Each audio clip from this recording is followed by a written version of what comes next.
大家好，欢迎来到小静话天下，一起关心天下事。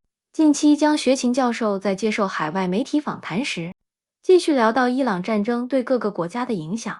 这场战争将彻底改变世界格局。对于中东的 GCC 产油大国，他们在这场战争后会彻底受创。他预言沙特可能甚至被摧毁。毋庸置疑，以色列会是中东最强的力量，并且剧本会按照以色列的计划来发展。战前，内塔尼亚胡和莫迪见了面，印度将会为以色列的计划输送大量的廉价劳动力。对于美国失败的两个很重要原因，它没有生产制造能力，这在战时很关键。另一个就是美国人已经没有的牺牲精神，这是战争的精神支柱，团结人民在战时非常重要。另外，这次他提到一个很关键的信息，普京居然在等待美国地面入侵伊朗。放眼全球，普京是最具战略眼光，他将是这次战争最大幕后受益者。同时，他预言下一次的冲突还将在欧洲发生。I think the GCC is done for. I don't think it's possible to come back from what's happening. And after this war is done, I think that Israel emerges as a dominant power in the Middle East. It achieves the Greater Israel Project. And the Iranians will not lose this war. They will maintain their sovereignty. But this war is going to destroy a lot of their infrastructure, and they'll have to rebuild. Fortunately, they will be able to control the Strait of Hormuz, and so they'll have the financing necessary to rebuild their nation. And I think that after this war, the Iranians will actually come out much stronger than before. They will control the Strait of Hormuz. They will have a more vibrant, coherent national identity, and they will have upgraded a lot of their military capacity. So maybe after this war, they're destroyed, but they'll rebuild and they'll come out much stronger. And this will lead to, in the long term, regional conflict between Iran and Israel. And in eschatology, in Islamic and in Jewish and in Christian eschatology, this conflict between Iran and Israel, and this is a long-term thing, right? But it is often referred to as the war of Gog and Magog, when the entire world attacks Israel. But before that happens, Israel will achieve the Greater Israel Project, and it will create something called Pax Judaica. So imagine that the center of gravity basically transfers from Washington, D.C. to Jerusalem. Why? Because at this point in history, Israel controls all global trade. It's already built the Ben Gurion Canal, which cuts through Gaza and replaces the Suez Canal. It is the technological and financial center of the Middle East because the GCC has been destroyed, and so whatever oil money there is invested into Israel. The Indian Prime Minister Modi visited Netanyahu before the war before the war began, and it was a very pleasant meeting. And the reason why is that in order to build Pax Judaica, Israel needs to import millions and millions of cheap laborers, and India is the best source of cheap laborers for Israel. So I think that is what they have in mind. You know, a lot of technological companies in the United States, Google, NVIDIA, Oracle, they will probably move to Jerusalem and help build the technological center of the world, create an AI surveillance state. So these past few decades, they create this surveillance model in Gaza, and then they'll just scale it out to include the entire Middle East. So that's what I see happening. In the short term, this war will be devastating. In the midterm, Israel will achieve the Greater Israel Project and create Pax Judaica. In the long term, Israel will face the world in a global conflict. So America right now has several disadvantages. The first major disadvantage is the lack of political will. And that just means the lack of a strategy, the lack of a purpose. It cannot unify the American people in order to make the sacrifice necessary to win this war. In fact, most Americans are against this war. Right before the war started, 70 to 80% of Americans voiced their disapproval of a possible war with Iran. Usually when a war starts, people will rally behind the flag. But not in this case. Most Americans are still against the war. So the first issue is the lack of political will. But if you look at the Iranians, they believe that this is a struggle of life and death. So they've set aside the political differences and they've committed to winning this war. Okay, so that's the first factor, political will. The second factor is just manufacturing capacity.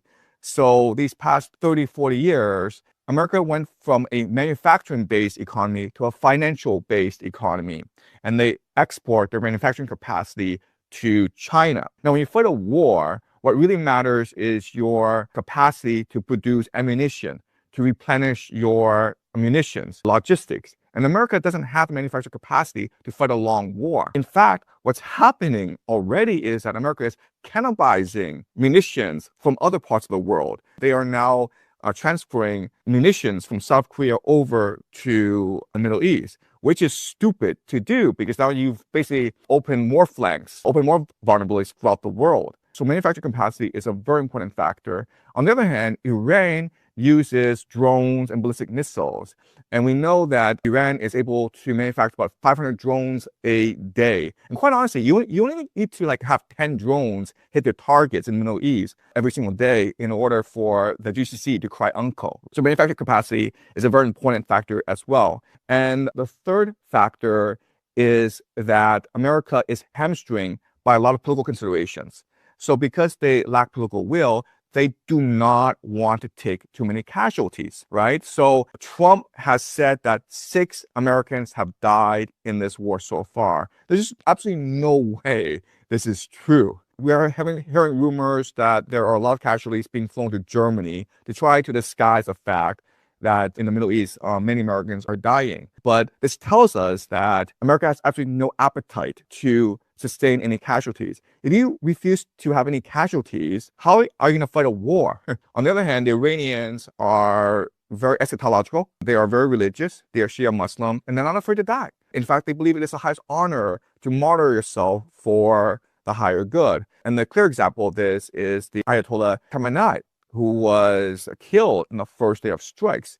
And, he could have gone to Moscow and he could have hid his bunker, but instead he chose to go to his office and carry on with his life because he's 86 years old and he does not want to die afraid of the Americans. And so he set the example that is galvanizing the Iranian people. If you just look at some social media footage from Iran, the Iranian people are now extremely energetic, extremely galvanized, and they will fight this war to the bitter end. The idea that the Americans will just give up their petrodollar and their American bases and just go home is just absurd. That is not how empires behave. Also, Israel, because it wants to achieve the Greater Israel Project, is heavily invested in creating a regional conflagration to create as much havoc as possible so that they could destroy the region and then be the only one left standing. Okay, and so what Israel wants to do is drag everyone into the war, including Turkey, including Saudi Arabia, including basically the entire Middle East. And so during the first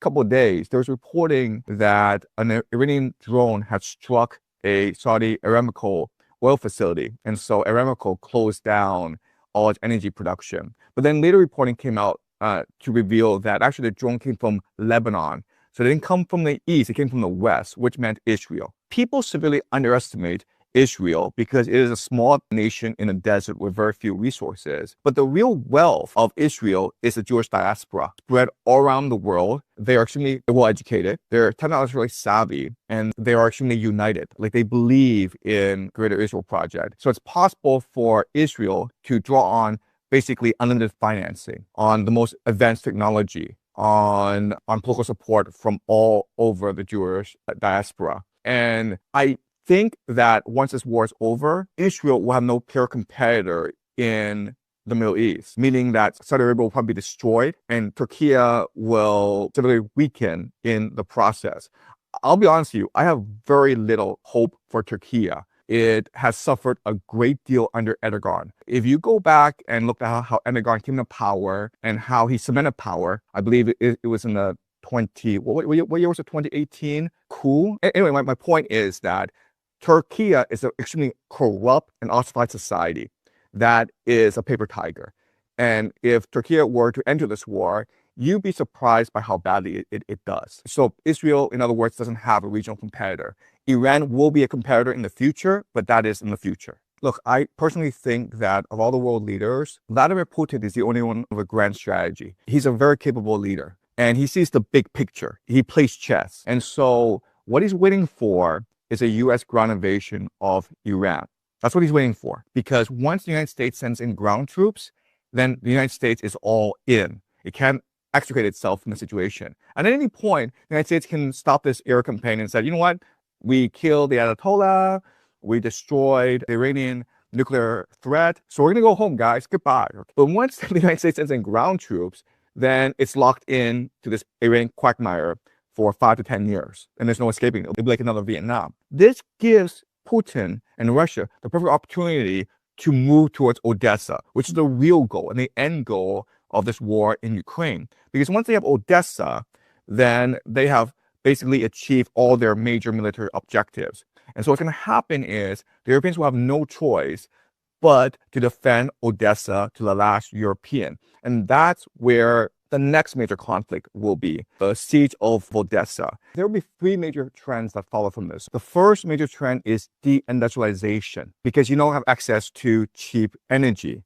So you need to make your economy much more balanced.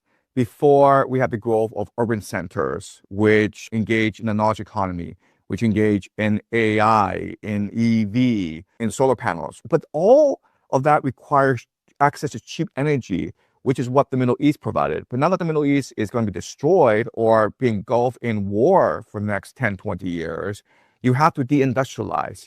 You have to focus more on self-sufficiency, okay? So that's the first trend, deindustrialization. Second major trend is mercantilism. What I mean by that is that the global order is dead. And so what you need to do is basically focus on local trade or creating your own supply networks, spheres of influence. And the third major trend, which is most troubling, is remilitarization, because Pax Americana is dead and Pax Judaica is not interested in protecting you from big bad bullies. So it's either you rearm as soon as possible and defend yourself, or you'll be eaten alive by a wolf, right? So I think in East Asia, the first nation to recognize the changing world order, because it has no choice in the matter, is Japan. I think that they brought in Prime Minister Takaichi because she appealed to the young and she has the charisma to galvanize the young, make the sacrifices necessary in order to deindustrialize, remilitarize, and create a self-sufficient economic system. So I think that Japan will actually suffer in the beginning,